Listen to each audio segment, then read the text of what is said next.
All right, good evening. Sorry about that delay, everyone. I apologize. We had some technical difficulties. Um, I want to go ahead and start by introducing ourselves. Most of y'all know me. My name is Brian Day. I'm an assistant principal at Eaton High School. And I'm Michelle Arnold, the lead counselor. All right, and we do have one more guest that'll be joining us pretty soon, and that'll be our senior sponsor. And Miss Prevette will be coming on just as soon as we can get her in the building. We have a lot of stuff to talk about tonight. So just like we've done in the past, we're going to start, and we have an agenda we're going to go through. The agenda should answer all of the questions that have been asked through the form that I sent out, but it's also going to address a lot of other stuff. So as we go through, feel free to ask a question, feel free to ask a follow-up. We do have somebody monitoring the chat because we do have a lot of people on this one. So just be patient if you ask a question. We may come back to it, and make sure your question is really specific so we can try to answer it specifically to what you're wanting the information to be. So let's go ahead and let's get started. One of the first big things is we had a lot of people ask about scholarships. So seniors and scholarships and what's that look like. So I'm going to go ahead and let Ms. Arnold go ahead and dive right in. Sure. So in Northwest ISD, we actually made a change of where we post the scholarships from last year to this year. So before, students had access to our scholarship database through Major Clarity in their student portal.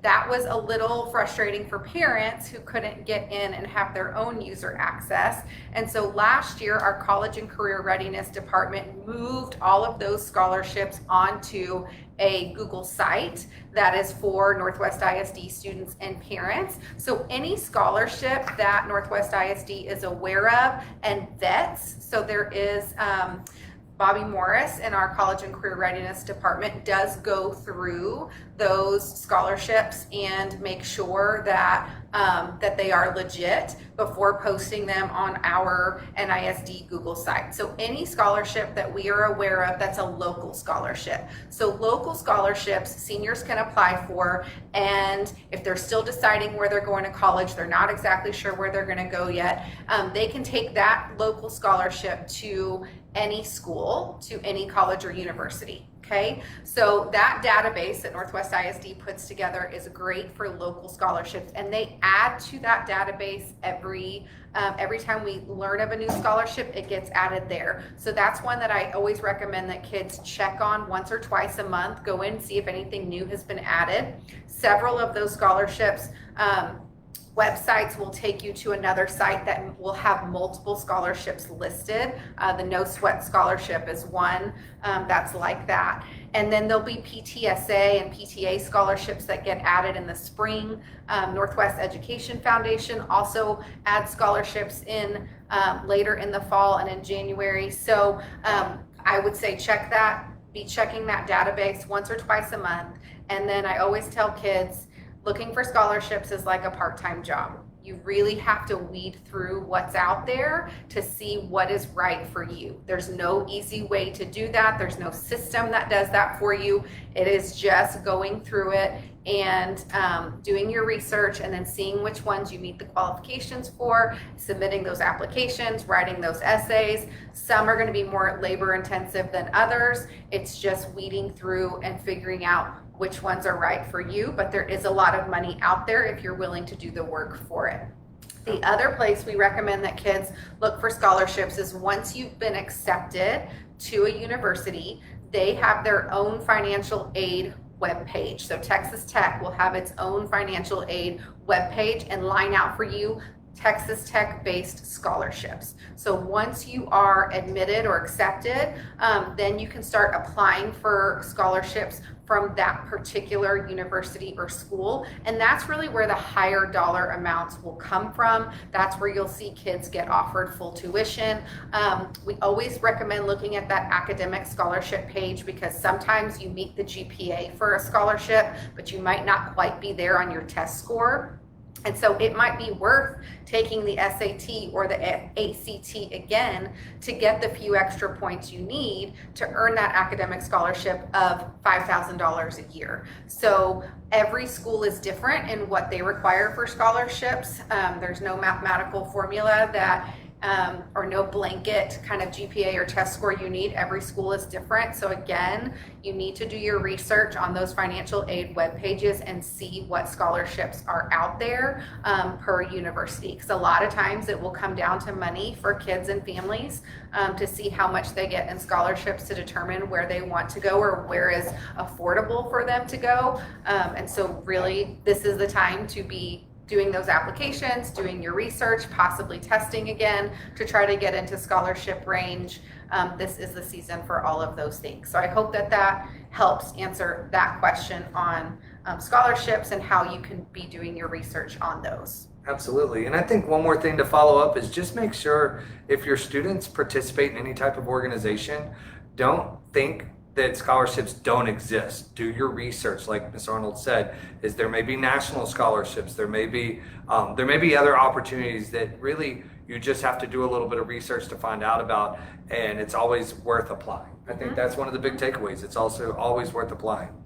One of the next big conversations, probably one of the biggest conversations, I think most of our parents for sure ask about, but some of our students do, is going to be under the academic questions, talking about GPAs, talking about stuff like that. So I think we're going to try and attack this from like line by line, a couple different things, definitely different type of answers. So the first thing, talking about GPA updates. So I'm going to let Ms. Arnold just give you a real simple idea about GPA updates. So if you're doing college applications right now, you are applying with your end of junior year class rank and GPA.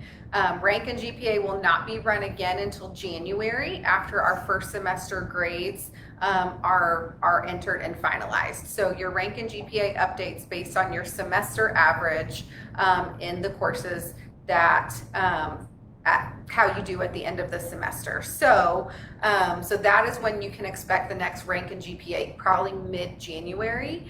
And then for seniors, we run the GPA one more time, two more times, but again after Q3. So traditionally we would not run GPA after a quarter, but for senior graduation purposes to solidify our top 10 graduates for the graduation ceremony and our valedictorian and salutatorian, we do that after Q3. So those Q3 grades will go into that rank for to solidify the top 10. And then at the end of the year in June, so after the kids walk the stage and graduate, we will run the last GPA and ranking for the senior class. And that is where the top 10% will be solidified. And that is where that is the final ranking will come in June. All right, we do have one question. I'm going to try and keep up with the questions as we go because I think it helps them not get buried in the comments. So one person asked if a student's already been accepted to a college that isn't their first choice.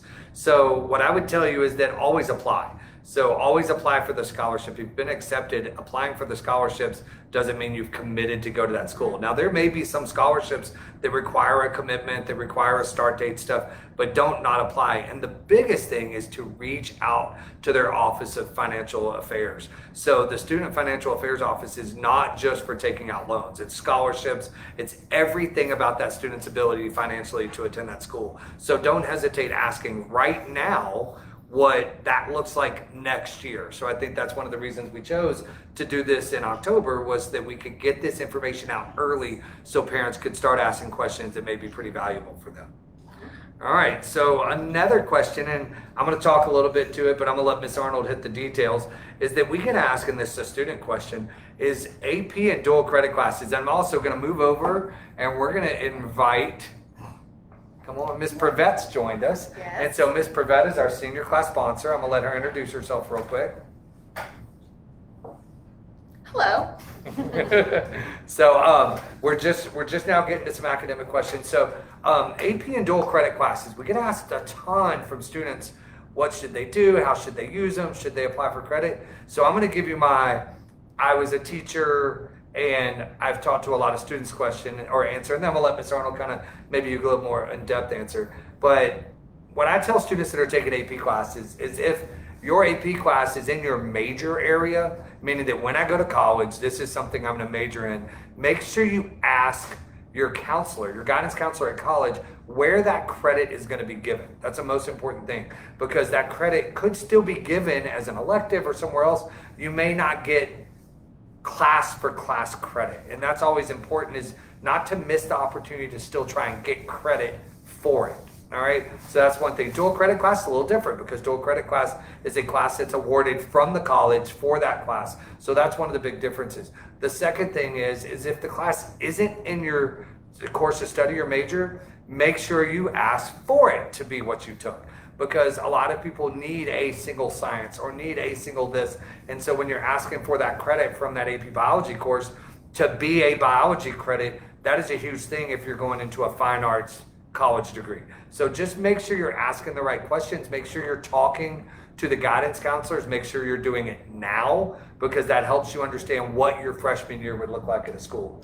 Right, and the college admission counselor may know some general terms, but you're really going to need to meet with the degree plan person, the major, when you select your major. So a lot of times what courses will be accepted or not accepted are dependent on the student's major and their field of study. So for example, an engineering major who with a 5 on a calculus test, they may say, that's great, we'll accept that as a math elective, but we want you to take our calculus class that's specifically related to engineering, even though you made a 5 on your AP exam. So all of that is dependent on the college and the kid's major and which university and what scores AP wise are going to be accepted for college credit or not, or what kind of credit, as Mr. Day was saying. Dual credit courses, so if you've taken anything on ramps through UT and accepted the credit, or anything through TCC, they get a grade for that specific course. So we have a couple of seniors now taking British literature they will end with a grade and a transfer credit for that specific British literature course. The other thing we went over with seniors back in September was at the end of the year, and we'll cover this again in May, but they have to request a final transcript through Eaton High School. So we go over with them in May how to do that through Scriborder, so that after they've graduated, we have their graduation date on there, their final rank and GPA, all their final second semester credits. We will send it to the college, and that's how the college knows that they've graduated. So seniors do have to put in for where they want that final transcript to be sent. The other thing seniors have to do is once they've decided where they're going to school, if they've taken TCC courses, they have to request a TCC transcript to be sent to that college, because the high school transcript is only going to show high school credits, not college credits.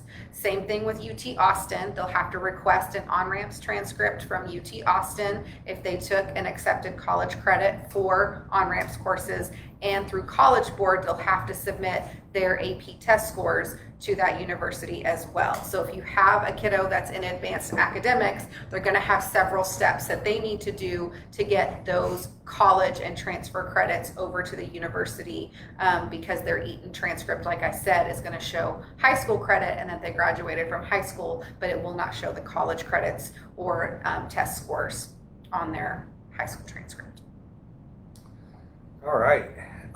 Great information. Thanks, Miss Arnold. A lot of people, that's a lot of stuff that we get asked, and those questions are usually March and April questions. Once again, why we're trying to do this now is so that we can get some answers out there right now. Make sure you do see in the comments, we do have Miss Hogan, lovely secretary.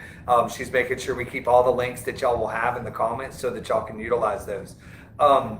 Huge thing, and it's probably already happened, but I will say that as students start to make their final decisions on where they're going to school, that they're going to start requesting letters of recommendation that they haven't already requested.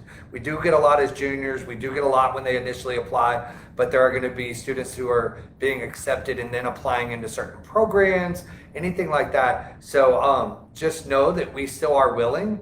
Once again, I'm going to let Ms. Arnold kind of talk about what that process is, but please, I'm going to ask, just as an administrator, understand the timing's difficult. We're in the middle of the school year. We have a lot of stuff.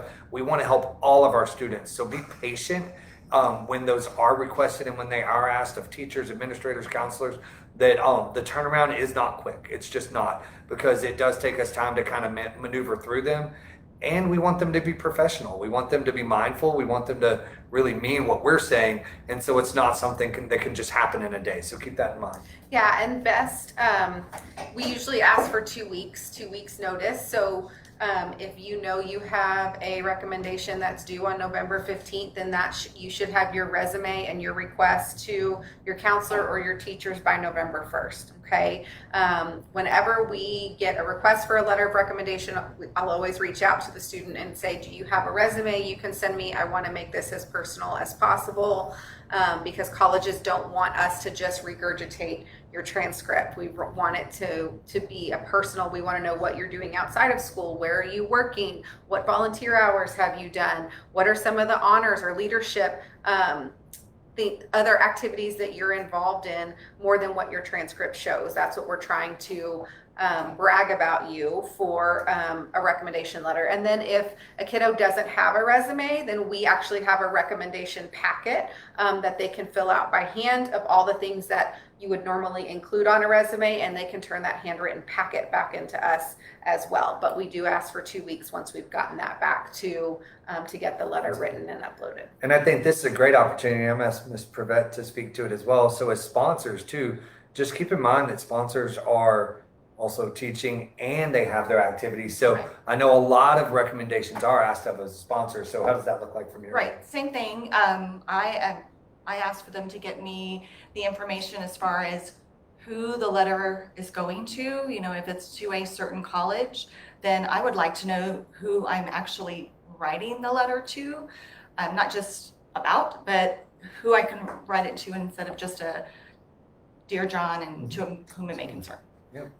It really does help because, guys, a lot of people get a lot of letters. So anything we can do on our end to make it individualized is what stands out. So I think that's a good piece of feedback. The next piece is for all senior parents. So please, this is one of those things in the Facebook Live that I stress if you can share with your friends, friends of friends, friends of friends of friends, your neighbors, everybody on the block, the FAFSA. So most of us know what the FAFSA is from when we were in school. But the understanding that FAFSA is an expectation for seniors to have either done or have a opt-out form filled out. And so that looks a little different for some people as far as when and how much we stress that, but it is required, one or the other. So I'm gonna let Ms. Arnold kind of talk to that and just make sure we have a clear understanding, and then we'll put a post in the chat. So for years and years and years and years and years, October 1st was when FAFSA opened, right? And Until last year. So everything changed last year. Last year, we were told they were revamping the application, trying to make it easier on families, and that way it would be open December 1st. They pushed that back. I think it opened December 30th last year. So we are being told right now December 1st. So that is what we are planning on. If you are waiting to do the FAFSA or wanting to know when it's going to open, it's supposed to be December 1st as far as we know. Something you can do right now is apply for your FSA ID. So every member of the household that is filling out the FAFSA, so that means your student needs an FSA ID, you, the parent, need an FSA ID, and if there are two parents either living together or living separate, each individual parent is also going to need an FSA ID. And so that is something that it takes about 5 minutes to do online, that you can go ahead and start that process, because you will need to have that to start the FAFSA when it opens in December. So as an NISD graduation requirement, as Mr. Day was saying, this came about 3 years ago, a change in legislation that every senior student to graduate has to either fill out the FAFSA and upload proof of the FAFSA being complete, or their parent can sign a FAFSA opt-out form. So the FAFSA opt-out form will come into play for our kiddos that know that they are going to the military. You know, they are enlisting right after graduation and they don't need a FAFSA. Or if you're going to a trade school that doesn't accept financial aid through FAFSA, then that would be right for you. Or if your kiddo's going straight into the workforce, they have a job lined up or a certification lined up that doesn't involve community college or four-year university, that's fine too. An opt-out would be great for you. So we will have kids that or parents that do the opt-out form, or parents that upload the proof of FAFSA and students can do this as well. So the link is going to be dropped in the chat. So it is the same link whether you are uploading an opt-out or whether you are uploading proof. So once you plug your students' information in to that Laserfish form, 3 buttons will pop up and you'll say, I'm submitting an opt-out, I am submitting proof of FAFSA or proof of TAFSA. So it's the same link for everybody. That makes it super easy. And then, so if you know, again, that you are not going to be doing the FAFSA, don't need to do the FAFSA for school, then you can go ahead and do the opt-out form. You can start doing those now. That link is live. If you plan to do the FAFSA, then we ask that you wait and submit the proof of FAFSA. And then on the transcript, to document this, we document the date that opt-out or that FAFSA proof was submitted. So Absolutely. And somebody did ask, so just so everybody knows, that the FAFSA stands for Free Application for Federal Student Aid. It is the paperwork for qualifying for federal student aid in some sort or fashion. And so it's just part of being college and career readiness. And that's where the passing of the legislation came, is just to make sure our students are as college and career ready as possible when they leave high school. And if they're going to college at all, they will need a FAFSA on file, even if you think, well, my family makes too much money, our income is too high, we won't qualify for any grants.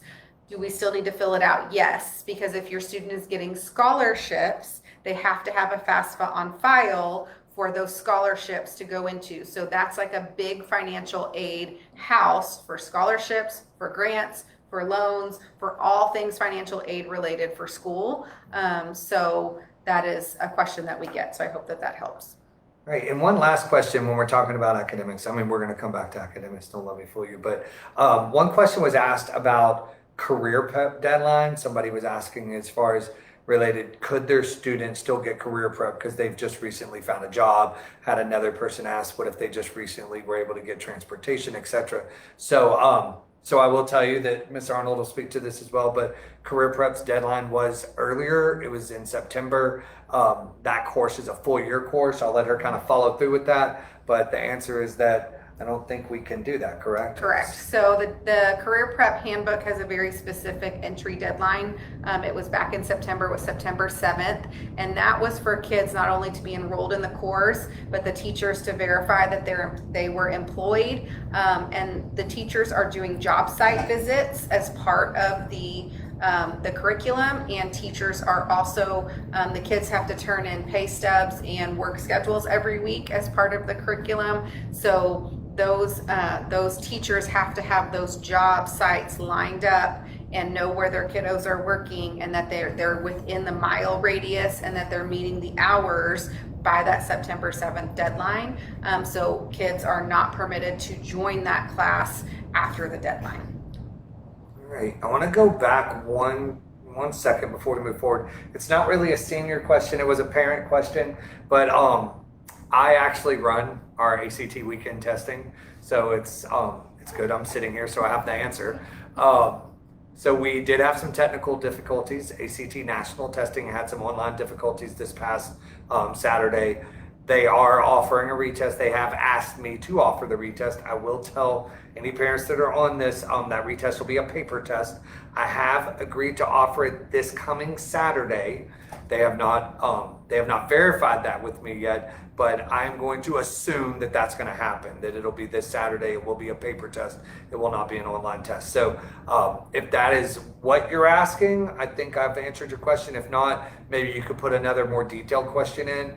But if anybody else is on here wondering, that's the same answer, is that I have agreed to retest on this coming Saturday, and but it will be on paper, and I know that they've communicated with anybody that's involved. So that would only affect people that have communicated with ACT. That's not a new offering for anybody to register for. That is an offering that they are making in a gesture from this past Saturday's issue.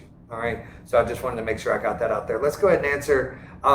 That's what so if you want to sign up for this Saturday, if you're not in communication with ACT regarding being a makeup test from the error Saturday, then you cannot sign up for this Saturday's test. This Saturday is a makeup opportunity that I've agreed with them. They have not verified yet, but I've agreed with them. If you're looking to sign up for the next possible ACT, it is on December 14th and 15th, Saturday and Sunday here at Eaton High School.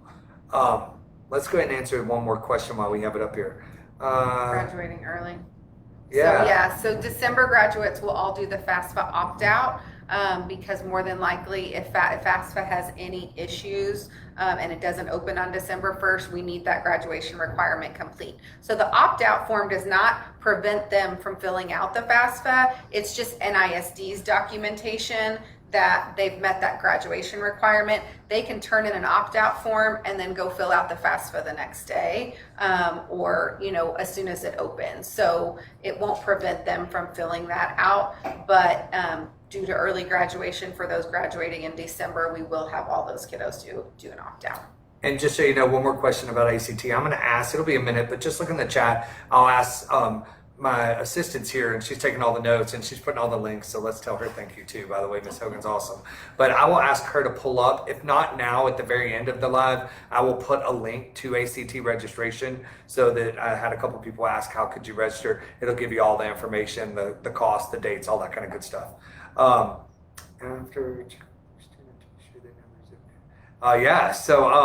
This is a great thing. So somebody that clearly proctors exams, make sure your students know the big one is their area code. They don't know phone numbers that much because they're all just pre-input because of sharing and all the technology. But some of the questions they're asked, especially on paper tests, for anybody retaking the test this weekend, will be, what is your area code? What is your zip code? What is your address, numerical address? So those type of things. And yes, SAT will remain unchanged for this Saturday. It is still offered. If you're already signed up for SAT testing, it will still be here. All right. So I'm going to like all those and we will move on to the next subject. So this may be just a quick one, but some people had asked a little bit about like extracurriculars, band, drill team, cheer. So I don't know, is there any advice you would give anybody that is going into college participating in any of those type of organizations? Do your research, obviously, is the big one, and find out what their requirements are when their auditions are or their tryouts. But find out exactly what they expect of you, even if it's attire, they want you to wear a certain thing. But be mindful of what you're getting yourself into and know exactly your expectations. Yeah, I agree. And I think a lot of conversations I have come from band students or musical students in general, and just understanding, when am I going to start? What's my summer going to be like? Do I bring my own instrument? Do they offer me an instrument? What happens if my instrument breaks? So, and I'm just speaking band, but that goes for athletics about, when does practice start? What does Friday night look like? What does Saturday night look like? I mean, the things that students don't think about asking are the best questions to ask, because the reality is their life changes when they get to college, and we hear that, we hear coaches, we hear sponsors, we hear all this, but I think it's great that when the students leave our house, or when they leave our house, being the school, is that they're prepared to ask the right questions, or at least ask questions, even if it's not the right question. I think, asking questions before you get somewhere. I always learned when it came to applying for a job that the most important part of the interview was the question I asked, not the questions I was asked. And I took that to heart because I always had the same question I was going to ask every time I went to an interview. And so I think it's good for kids to think that way. What's their question when they go to a college? What's their question when they're looking to join an activity? So just good feedback there. So anything else? All right. So I'm going to touch on something that's a little, well, we've been all fluffy for a second. So let's touch on something that's really important. Attendance. So seniors in attendance is a really big issue. And the reason I stress that seniors in attendance is a big issue is because, unfortunately, a lot of times it's senior year before it becomes apparent that it can create some hassles, right? So I'm just going to speak from an administrator real quick. I'm going to give you a couple of the situations that we want to avoid. The first thing is that we do have students that know what seat time is. They know that if they miss the compulsory attendance law is that 90% of the semester you have to be in your teacher's classroom. So that includes even parent notes. That includes a lot of things because you have to be in the class is the way it's written into the law. So 90% is usually, I'm going to use 9 days for this example. So if you've missed more than 9 days in a class, that you owe seat time in that class. The unfortunate thing for seniors is that if you get into the spring semester with a poor habit of seat time, you're going to run out of time to make it up at the end of the spring semester. And unfortunately, one of the hardest things, and I'm going to speak for all three of us, whether it be administration, teachers, or counselors, is when a student does not graduate because of seat time. Students regularly have to make up seat time over the summer to then become a fall graduate. But when you don't graduate because of seat time, yes, that means you do not walk across the stage. And the reason for that is that right before students are actually officially graduated, Ms. Miles has to certify that they have met all the requirements. And if a student has not met the requirements by meeting attendance requirements, that means that they can't be certified. So just really understanding that when we send that notification, when our secretaries send the emails, when we call in students, we do so many steps to make sure students are aware of attendance issues that we really work trying to get those taken care of now for the fall, and really, really, really strongly focus on it not being a problem in the spring. I touched a little bit on excused absences. I want to try and be real clear because I know this happens a lot. Parent notes, you do get 6 parent notes, but those are still, they count against attendance. So they may not count against truancy, like when we're looking if a student's truant or going to truancy court, but when it comes to counting towards 90% attendance, the only thing that is truly excused are school events, meaning school-sponsored events. They will show up as green on your attendance screen. Doctor's notes that are not the full day. So I know that really is interesting to people, but if you have a doctor's appointment and you're at school for part of the day and you go to the appointment, then that's an excused day. If you miss the entire day, then that's not. So let me also say before anybody, that's a hard one to say, right? Doctor's notes. Yeah, did you see it? It wasn't Halloween. That was just a fair warning.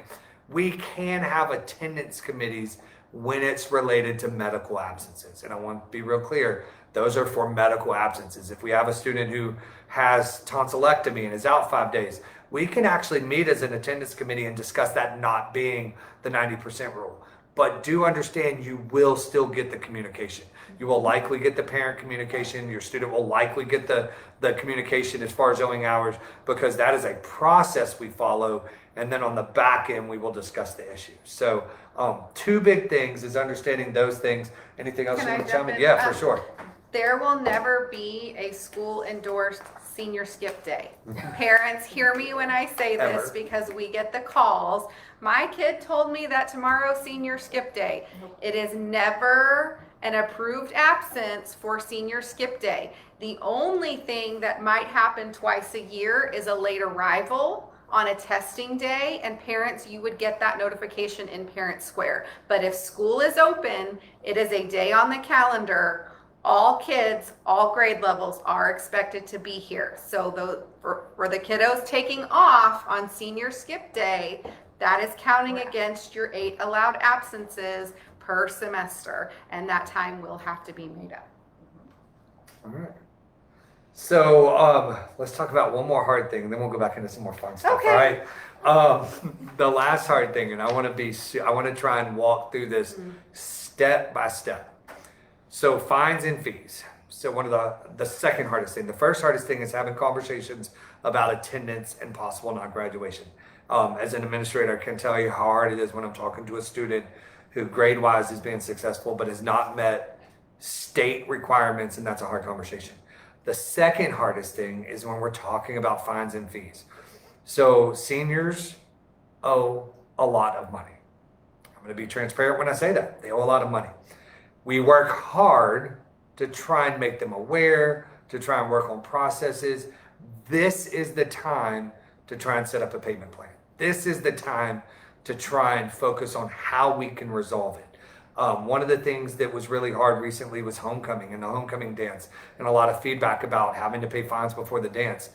That is to support the ongoing measure of reducing fines and fees. What is difficult is when a senior comes to graduation time and owes fines and fees from freshman year, or from sophomore year or Or both from middle school. or from middle school. And so that's why I intentionally put it in this meeting, is so that we have sent out communication. All of our office secretaries send out communication about fines and fees. A lot of it may not be seniors, a lot of it is seniors, but everybody gets communication about their fines and fees. What I want senior parents to know is it will affect prom. Like, seniors will not be able to buy prom tickets, and that is a huge event for them. They will not be able to buy prom tickets if they owe fines or fees that are considered due. Not something that may not be due yet, but if it's considered due, they will have to pay it and have it cleared before buying prom tickets.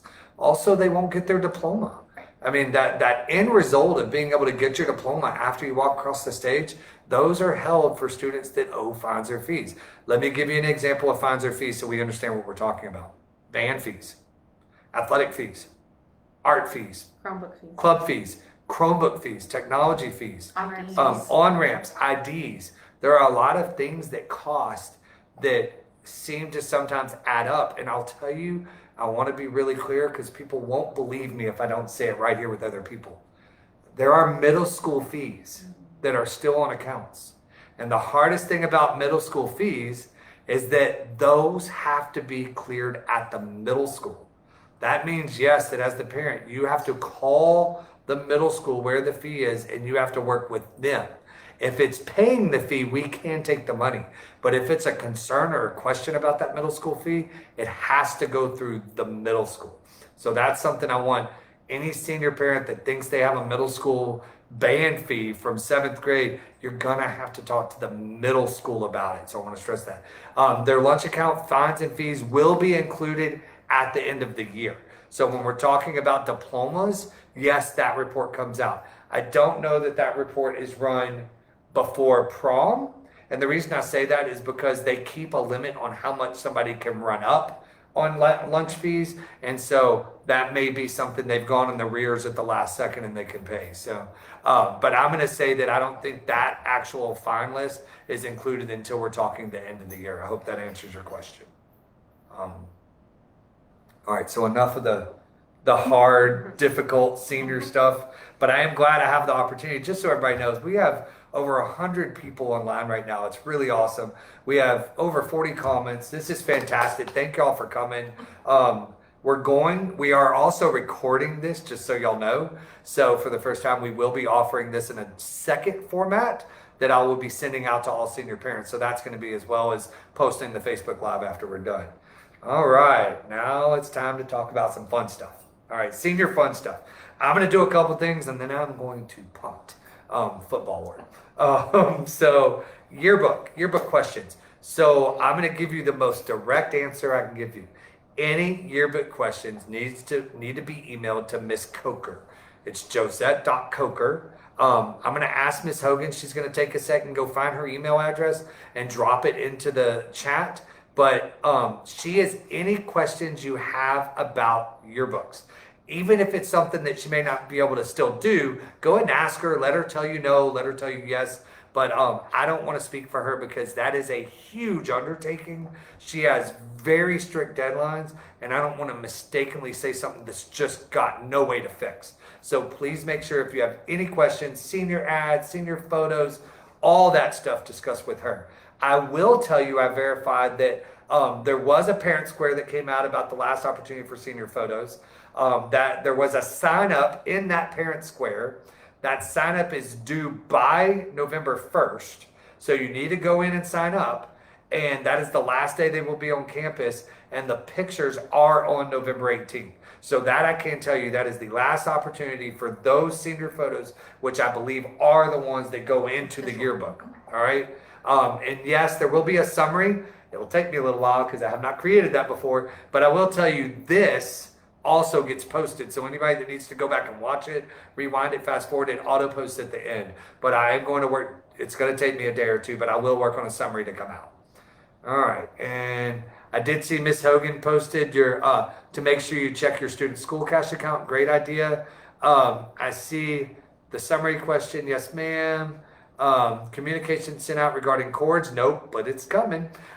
Give me a second. We're going to talk about cords in a little bit. So let me go ahead and put a couple likes so I know that we've talked about this. Yes, please be patient on the well, be patient on my computer not freezing.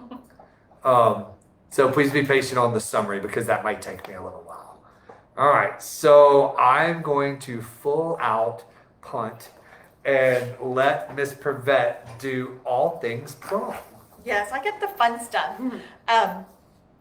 So the first fun thing that seniors will be participating in is prom. The date is May the 10th, 7:30 to 10:30. It's at the Hearst Conference Center. The theme, I'm not gonna relay that just yet because I want to make sure that's official. But we do have a theme. It's in the works. Tickets. Starting March 31st through April 11th, they're $60 a piece. And that is the time I tell everybody, get your ticket then. Get your ticket at the cheap price. Because on April the 14th through the 25th, they jump to $85 a ticket. Then, if you really haven't asked your prom date and you really haven't decided if you're going to prom, if you still want a ticket April 28th through May 7th, it's $120 a ticket. And if you don't think for 1 second I don't sell tickets at $120, I do. But why buy a $120 ticket when you can get a $60 ticket? So even if you don't think you will go, I would still get that ticket at $60 rather than $120. Tickets are only sold on campus with the AP secretaries only because it has to be an approval process. So we have to check fines and fees, first of all, and then we also have to, if there's a guest involved, we have to do a guest approval form, and that is a process as well. So that process will probably come out a week or two prior than March 31st because you have to get that guest approval before you can purchase the ticket. You cannot come purchase a ticket and try to get that guest approval on the same day. It won't work. So you've got to be, again, proactive and mindful as far as when you can get that guest approval. There's a process and you have to give those administrators time to get that process taken care of. Then you can purchase the ticket. I'll give you another example. If you are a senior and you don't have any fines and you are asking a 9th, 10th, or 11th grader to prom, those fees and fines have to be paid as well. So if you are asking an underclassman to prom, seniors, please make sure that their fines and fees are covered because you won't get to purchase their ticket. Underclassmen cannot purchase tickets.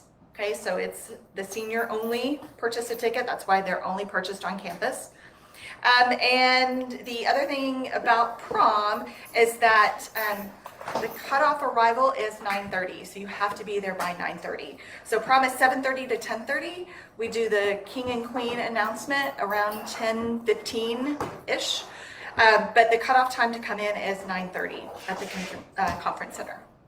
And you cannot buy tickets at the door. Cannot buy tickets at the door. Yes, that was my last thing.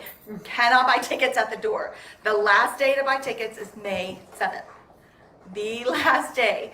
The secretary can't even purchase and click the button. May 7th is the absolute last day. And then to get in order to get in, you have to have your ticket that you received plus your ID. So, All right, and I want to kind of back you up a little bit on this one. Yeah. So just, hey parents, I did this job at one point, and it's difficult and it's a lot. It's a very expensive and very memorable event. And one thing I always stress to people is just remember, the cost is expensive. The reason the cost goes up is because anytime changes happen after Miss Prevette does initial things, that those changes cost a lot of money. And so when she's stressing to get in that early, it's because the early is cheaper for Miss Prevette to schedule. So it's not like there's any money meant to be made off prom. It's about prom. So just keep that thought in mind. It's no different than if you were to show up the last second to get something you wanted.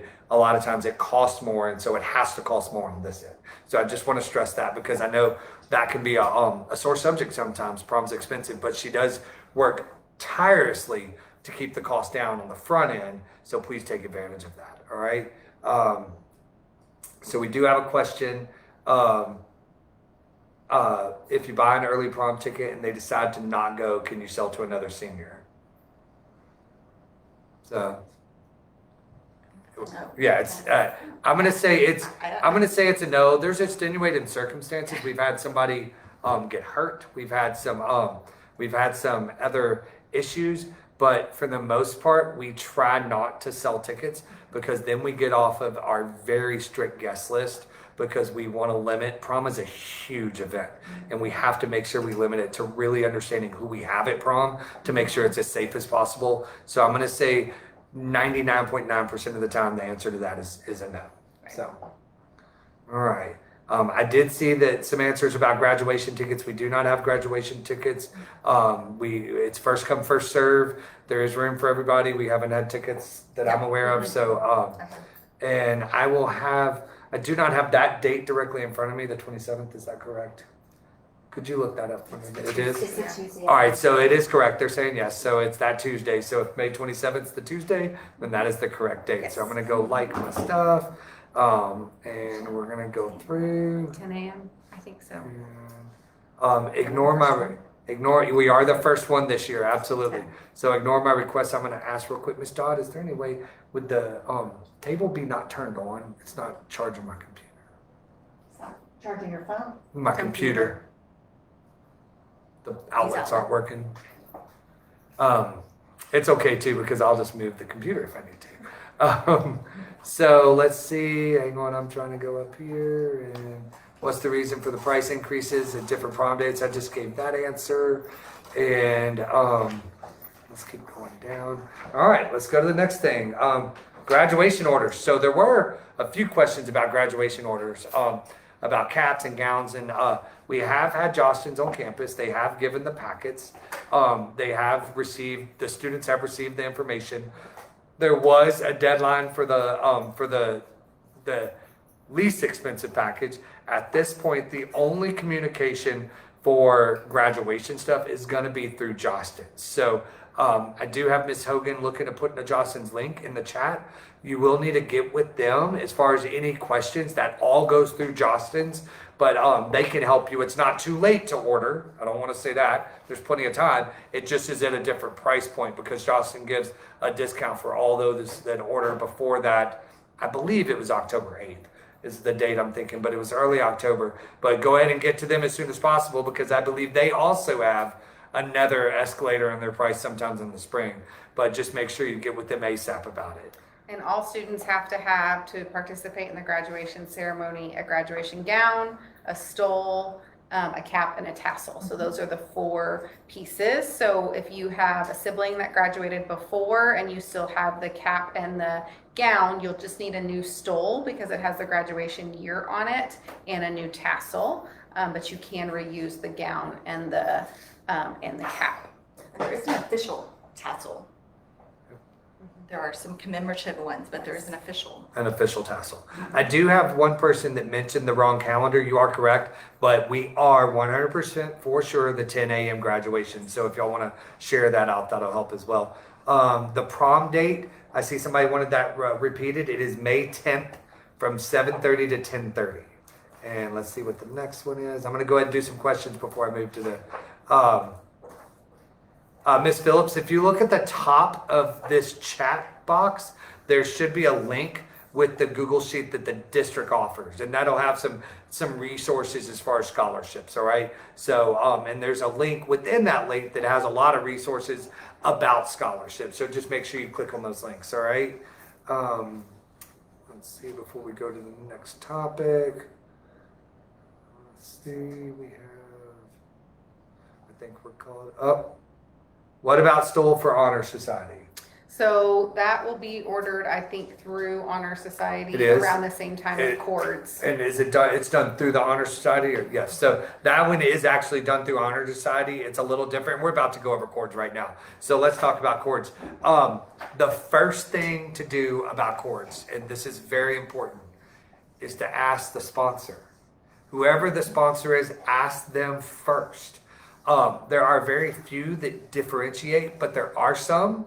And you can actually create yourself a problem by not asking the sponsor first. All right.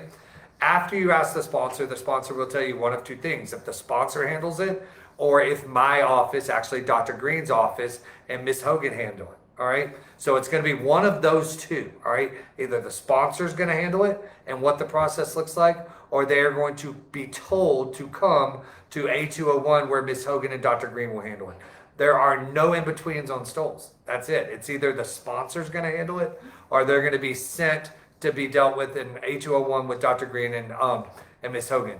I will tell you, there are a lot of people that wear a lot of their own stuff on graduation day. We do ask that stuff is checked in. We do offer an opportunity for them to take their picture with that after walking across. But when you walk across the stage, we ask that it only be official, approved NISD stoles and cords. So just understand that's the process, okay? I do see a couple more questions before we move into 2 or 3 more events that I'm going to let Ms. Prevette talk about. All right, so let me see. Your cap and gown would not have a stole because the stole is not part of Jostens. Is that correct? No, the regular stole. The regular stole. All right, the regular stole should have been in that there. every kid has. So the regular stole that every kid has should have come in the Jostens cap and gown. All right. But that's not the National Honor Society stole. I just see one question right after another. So Miss Marie, I'm not sure if you're asking about the National Honor Society stole or the regular stole with your cap and gown package. So if you'll verify that, I'll try and answer it a little more clear for you. And then I see somebody else, I got the Eagle package but didn't have a stole. So I just want to know if we're talking about the regular stole or the National Honor Society stole. And I see somebody else responded that Miss Allen does give the National Honor Society stole. It doesn't come in the package. So let's just make sure that we're talking about the same stole. All right, I think we're done with questions. And if y'all have one more, you can ask and I'll try and get, are they just the regular? All right, so my understanding, Miss Marie, is the regular stole should have come in the regular package with the cap and gown. So if not, I'm going to suggest you need to reach out to Jostens and their customer service and let them know. I'm not positive, but my understanding is that is supposed to come with that. So if you'll reach out to Jostens and make sure you check with them, okay? Perfect. And I just got some juice so the computer will not die. All right, so back to some, oh no, one more thing. So when you start looking at cords, the cords are going to be just before spring break, all right? So it is a big deal that all the cords are going to be due before spring break. We have to get orders in. We have to order them. We have to make sure they're here in time, counted, passed out. So much goes into that. So once that communication comes out through Parent Square, please make sure that they get their order in ASAP, because that deadline of the Friday before spring break is a hard deadline. It's a hard deadline. Once we order, we order. So they need to make sure they follow that expectation, all right? Another thing I was going to mention about the spring is that make sure your kiddos that have spring AP classes, those payments will have a deadline, all right? Spring only AP classes, and this is only for spring only AP courses. So if you have already taken and paid your AP courses in the fall, that deadline's gone. But there are some AP courses, AP Economics, AP Government, that are spring only classes. Those will be paid in the spring. Please make sure you get the payment in time, because that is also important. I see another, who do we order cords from? I mentioned that earlier. It's the cords will come, you will start with your sponsor, and the sponsor will tell you whether it's through the sponsor or whether it is through A201, Dr. Green's office, with Miss Hogan handling it. So it's one of those two, but you have to start with the sponsor and let the sponsor steer your student in the right direction. The next question is, t-shirts, sweatshirts are delivered separately direct to students, but the caps and gowns are delivered to the school. That is true. So the caps and gowns packages should come to us where we pass them out. So I'm not sure if somebody's gotten, I'm not sure if somebody's gotten something directly from Jostens, how that worked, but the ones that do come to us, and we pass them out during lunch one day. So maybe that's where the stole misunderstanding is that we're talking about different packages. So And usually that's in the spring. And I think I'm trying to read this right, that there were no stoles ordered. It may just not mention that it's part of it because it's just part of it. So it may not mention it because it's just part of the order, the cap gown, the stole is just part of it. So if you're really worried, I would reach out to Jostens and just double check. If your student graduates in December, is walking in May, how do they go about getting their cords? So what you can do is get with counseling. Counseling will work with you on what the cords are, what the sponsors say. They will work on getting the payments. We'll get you taken care of, but you will need to go through counseling if you're off campus when the cord purchasing starts. Your counsel will help you. All right? All right. There we go. There we go. All right. All right. There we go. All right. We're going to move into Senior Sunset. Okay, so a couple of other events that the seniors are looking forward to would be first, right after prom, May 14th is the Emerald Awards and the Senior Picnic. So that Emerald Awards is in the morning, then we load on a bus, and then we go to Haslett Park, and we have our class senior picnic, and then they come back to school and are dismissed. So it's a fun, full day. I'll let Ms. Arnold talk a little bit about the Emerald Awards. Yeah, so Emerald Awards it's an academic awards, but the entire senior class participates, and parents are invited for those if your student is being recognized. So if they are receiving an award, they're being recognized for scholarships, they're being recognized for a CTE certification, you will be invited to attend that ceremony. I want to say last year we recognized about 375 different seniors at that ceremony. So it's about a 2-hour program. It's really cool. The kids will wear their gown and their white stole to that event. So all the kids look the same, but they don't wear their cap or their tassel because those seem to get lost when we need to wear those before graduation. So, but it's a really cool ceremony that we get to celebrate lots of different academic achievements. And if your student was an early graduate, they are and meet criteria for different things we are awarding, they would be included in that ceremony as well. So early graduates can still come to prom. They can still participate in the ceremony in May, and they can still go to Emerald Awards, senior picnic, senior sunrise, and graduation practice on the last day of school. So another date that we do not have yet, and that would be the elementary walks, when the seniors go back to the elementary school and they walk the campus. Like some campuses call it a clap out for that campus.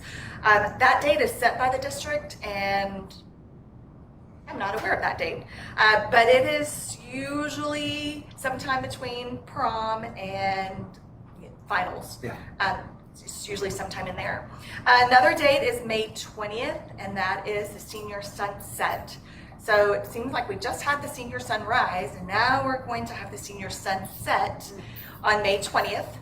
And then the senior breakfast / graduation practice will be on May 23rd at 8:25.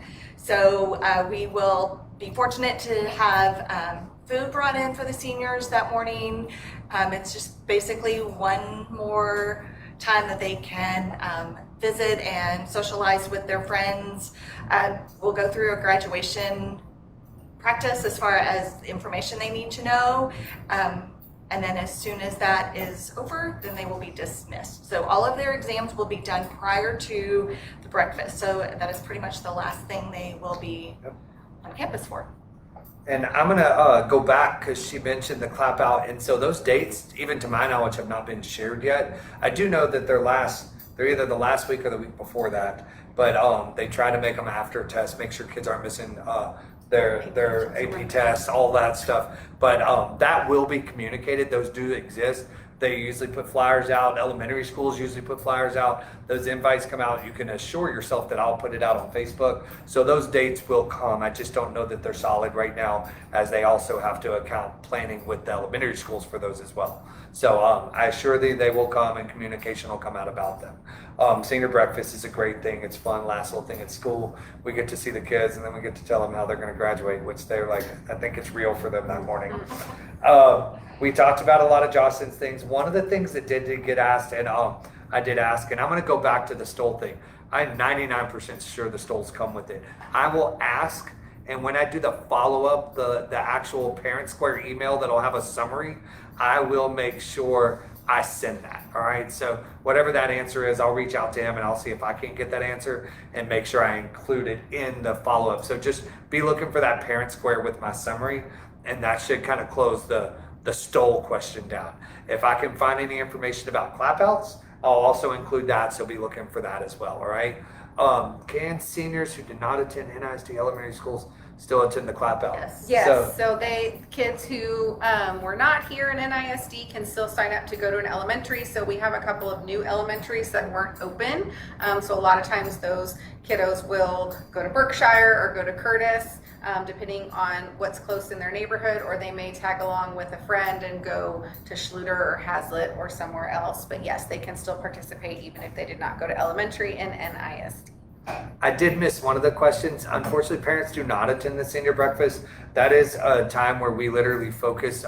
We get all the seniors, we do a breakfast, and the purpose of that is to really have a conversation about closing out the year, making sure graduation's understood, making sure what graduation looks like, and that fills up the entire space of the student union. There's just not space to include anybody else. There's barely space to include all of the students. So unfortunately, that is just students only. And then we just answered the other students attending the clapouts. And so let's go to, we talked about spring classes. I was mentioning that caps and gowns cannot be rented. They do have to be purchased. I'll give you a little, I'm going to say it from my perspective. Before I did this job, I was in the retail world for almost 20 years. I do tell people that it sounds like I'm not serious, but when it comes to a graduation, the one comment I hear versus what I know, the comment I hear is that with 800 students, how could you tell a color is different on a gown? So I'm going to speak from direct experience with large companies doing retail for a long time. It's the exact opposite. With 800 people wearing the same color, one being different stands out. And so I understand, I know the reasoning, but do hear me when I say the reason we ask for them to be uniform is because it does look really good to be uniform. So I do want y'all to know that. I want y'all to understand that's the why. They don't rent, they sell them so that we have all the same dialogue from the same year, looking the same, looking uniform, creating a really nice uniform look for graduation. So that's the reasoning. Can parents go to elementary clapouts? Yes. They can. They can. So the schools do invite parents for that. Make sure you check, and I need you to hear this, very important. Make sure you check with the elementary school for what their process and requirement is. They may have you check in, badge in, get it. All of that needs to be done at the elementary school level because they will have individual processes for individual schools, like where they want you to park, where they want you to come in. So please make sure you do that in advance. December grads can do clapouts as well. They just need to follow the same process and fill out the form. There's a Google form, there's a form that signs up so that they know how many are coming. And I do know that if they went to a Keller ISD or They can Eagle go to Mountain those. Saginaw, they can go back to their Yeah. elementary school. But again, you have to do all of that research. You Yep. got to figure out When what the it date is, when it is, and what their process is. So we're not going to deny anybody to go back to Absolutely. their home campus. Yeah, do what's right for your student because, I mean, they've been doing this for 12 years. So I know a lot of them have a lot of memories, and I love seeing the kids that I taught. It's been 14 years ago. So it's a great event. Make sure they go. It's so cool. And nobody loves it more than the kids. That's the key. The young kids at those elementary schools, they will talk about that until they graduate. So it's so cool. All right, we talked about graduation information. We talked about the time. Parking. I'm just going to give you the idea of parking. There's not a lot of parking. But I will give you the positive. we're the first graduation. So that means there's that much more parking. Get there early enough to park. That's the feedback. Get there early enough to park. And yes, the clap out is an excused absence. Absolutely. So it is an excused absence. But yes, when it comes to graduation, I cannot stress, get there early enough to park. You may have to park and have to walk 15 minutes to get across campus, but keep in mind, if you have somebody that struggles with walking, drop them off and then go park. Have a plan for parking, because it is not a lot of parking for a lot of people for the most important thing that your kid's going to do up until this moment. So just plan for that. Being first is all that matters. I'm a big smile on my face because being first is huge. It's the best one because we have less issue. How about that? Yeah, and I want to give an example or a scenario. Even though I'm a teacher and I had to be here, when my daughter graduated, my whole family came, we parked, she went in at a certain time, which is earlier, but before she went in, we picked a location around that Coliseum to meet. We said, everybody's meeting right here. And therefore, we went in and sat down, she went in, because the students will not have their phones, they won't have their keys, they won't have anything, they're wanded, so they won't have that information, so they can just call you and go, hey, I'm out. Well, find that location before you go in and before that student knows exactly where y'all are going to meet. I want to go back to a question and make sure we get the right answer for it. Somebody asked about, can other students go to the clap out? And unfortunately, no. Those students will likely be taking tests.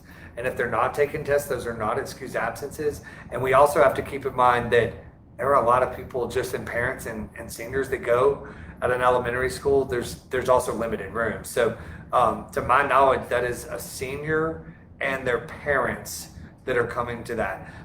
If they have a younger sibling that's at that elementary school, that would be an elementary school question, whether they would make sure that they're involved. But for our perspective, the only student going to a clap out is the senior. So,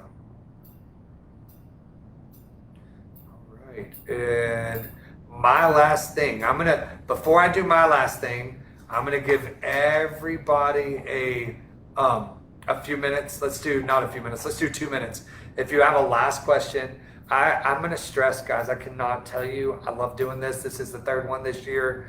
We have had over 100 people full time in this live for over an hour. So if you ever want to brag to your peers, your neighbors, the people that live on your street, the people you work with, I am super excited about being a part of this Eagle family, because when we have that many people take an hour to watch something live, I think it really stresses just how much our community cares about what we do.